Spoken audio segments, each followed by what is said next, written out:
Hey, what's up? Yeah, I'm about to get started with the second episode for most commonly asked pre-PA questions.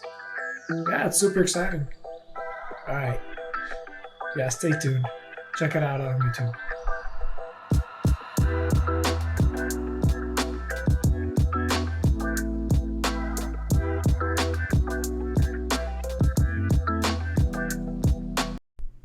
We're ready to go ahead and get started. So please don't forget to go ahead and subscribe to the channel. Go over to Aubrey's channel and subscribe to hers as well. This question is really solid. This person is starting school in the fall and they wanted to know how to pay for tuition. Very good question, very important question. The answer is going to be sad, but it is what it is. For me, I am pulling loans. All tuition and living expenses are going to be loans. My tuition is about $90,000, and they're allowing about $25,000 to $30,000 of expenses every year. So that's all going to be loans. Some people are lucky enough to have their fiance or their wife, husband help them with the tuition. So that's good for them. Or living expenses for me, it just is all loans. Also, some of my classmates were able to get help from the military if they were like ex-military or currently serving in the military. So that's also another option. One of the options that we also got as students during first year, we had some representative from the public health department and the prison system come out and offer scholarships or some sort of assistance with the tuition and living expenses. They will cover everything, but you will have to sign, I think it was 3 or 4 years after graduation that you would work for that system to pay back the money, kind of. So these are all options, and these are all good options. For me, I wanted to keep my options open, so I just decided to pull the loans, and I'm going to go ahead and repay them once I'm done. So let's go ahead and see what Aubrey has to say about that. I know she's starting school in the fall as well, so she's probably looking for options for herself. This next question hurts my heart because it's about how I'm going to finance PA school, how I'm going to pay for it. And so yes, my answer is loans. So I'm going to take out the loan through FAFSA first, but it only covers, I think it's like $50,000. So my school is $100,000, so I'm obviously going to need to get a private loan in addition to the FAFSA loan. I am also applying for scholarships, and I'm applying to the NHSC scholarship, and if I don't get it like the first year, I can apply a second year, and if I don't get my second year, I can apply as like a loan repayment, scholarship. So I'm going to try to really do that. So the NHSC is essentially a loan repayment or a scholarship program that will pay off your loans or pay for your school if you work for, it's like 2 years. It depends how long you get the loan for, but about 2-3 years in a medically underserved location. So that's something that I want to do anyways, so if I can get them to help me with my school loans and do something I've wanted to do anyways, that just kills two birds with one stone, and that's like exactly what I want to do. Other than that, I have saved up almost like $10,000 from my scribing job and like other things when I get money. But obviously $10,000 really isn't that much in the grand scheme of things, so I'm hoping that will help me at least with rent and like day-to-day living expenses so I don't have to pay for that on my loans. Honestly, it seems like it's going to be a lot of loans, but I'm really not too scared about it. I know myself and I know how I'm pretty good with budgeting and not overspending money. I'm confident that when I graduate, I'll be able to find like a balanced lifestyle where I'm able to pay a lot per month on my loans, but also not like barely scrape by and like only get the bare minimum. So I think I'll be able to find that balance and pay a good chunk of my loans off each month, but still live my life. This question is amazing. Because I feel like it's kind of going to depend on everybody's opinion. My opinion is going to be different from somebody else's, but it's a really good question. This person is asking if they should apply to a program that they have not met their recommended requirements. Recommended requirements, not mandatory requirements. So if you do not meet mandatory requirements, do not apply. You are wasting money. They will not accept your application. They will not really look at your application. It will not pass through the first filter. But recommended requirements, that's a different story. With recommended requirements, what I always tell myself is what's recommended is required. But from my experience, it was a bit different. I got accepted to the program I'm in, and it was one of the schools that I did not meet all the recommended requirements. So here's what I did. I applied to 10 programs.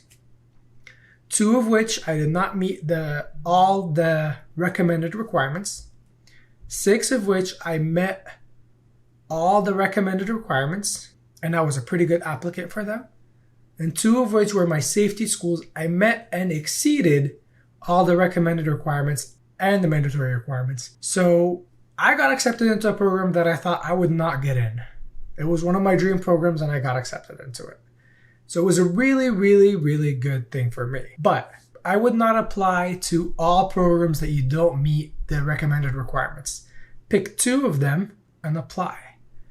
And then try to apply to the other ones that you meet the recommended requirements and excel above them.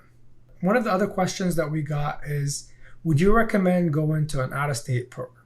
It's a really good question, but I really think it's going to be up to you if you want to go out of state or not, and if you have a reason for going out of state or not. For me, I decided I wanted to be in state, and I don't regret that, and I'm happy I did not go out of state. The reasons are, with being in state, the program will teach you about California laws more than anything else. So that's a plus. That's a bonus that you want. So, and it makes you do less research on your own. If you're an out-of-state program that you're planning on coming back to California, you're probably going to have to do some research on your own on California regulations and California laws and how to apply for your license and all that kind of stuff. But the second thing is, you are going to need a lot of support during the first at least quarter of school. PA school is tough, and I'm going to reiterate that multiple times. It's not an easy thing. It puts a toll on you. It puts a lot of pressure on you. And I feel like because I was here, I have my girlfriend with me, and I have my friends around me, I was able to get through it. I was not able to see them regularly, especially during the first quarter, because I was just studying nonstop. I learned my lesson real quick, which we'll discuss that in another question. But it was really tough, and you need that support system. So I highly recommend that you're in a familiar territory when you're starting PA school. If you're going to go outside of state, perfectly fine, but I would recommend go there early. Make sure you're situated for like the living situation, all the logistics stuff. Make sure that's taken care of, and make some friends because you're going to need them, especially during the first couple weeks of PA school. So you hit the ground running, and you're just going to need somebody to support you, and you're going to have to be strong and have a support system. So make sure that if you can stay. If you want to experience out of state experience, go ahead and do so, but make sure you have some sort of support system. This next question is pretty good. This person is asking about our opinion for multiple patient care and healthcare hours. For me, I'm going to be biased. I'm going to be straight up honest with you. I am going to be biased about this. I was an EMT, and I highly prefer EMT experience. That's what I tell everybody. That's why I tell pre-PAs. But I'm being biased, and I know I'm being biased. That's what I did, and I just love it. I know Aubrie was a scribe for a while, so she can talk more about that. But for me, I feel like being an EMT helped a lot. I was able to do a lot of hands-on procedures, which made me more comfortable when I was learning in the classroom. I have seen a lot of those stuff, and I've actually touched a lot of those stuff. So like seeing fractures or, splinting them, or like when we were doing the splint lab and all that kind of stuff, I felt more comfortable because I had done this multiple times. With starting IVs, I was a phlebotomist, so getting the vein was not an unknown territory for me. So it was just a little bit different, and I've appreciated my experience as a provider out there in the field and as a EMT and a phlebotomist. On the other hand, a lot of the scribes that I was in class with, and a lot of my classmates that were scribes, they had a whole different experience. Yes, some of them struggled a little bit with the hands-on stuff, but they got to learn it at the end of the day. But they knew a lot more about medications and disorders than I did. They understood a lot of this because they got to talk about it in the charts, and they got to document a lot about it, and they got to know what questions to ask for chronic disease and stuff like that. So it's just going to depend. What I recommend is pick a job that will keep you motivated. Pick a job that will make you happy and make you want to participate in the healthcare field and want you to be part of the healthcare field. My other thing is, it's going to depend on the school, because some schools do not take scribe hours. Some schools do not take some EMT hours.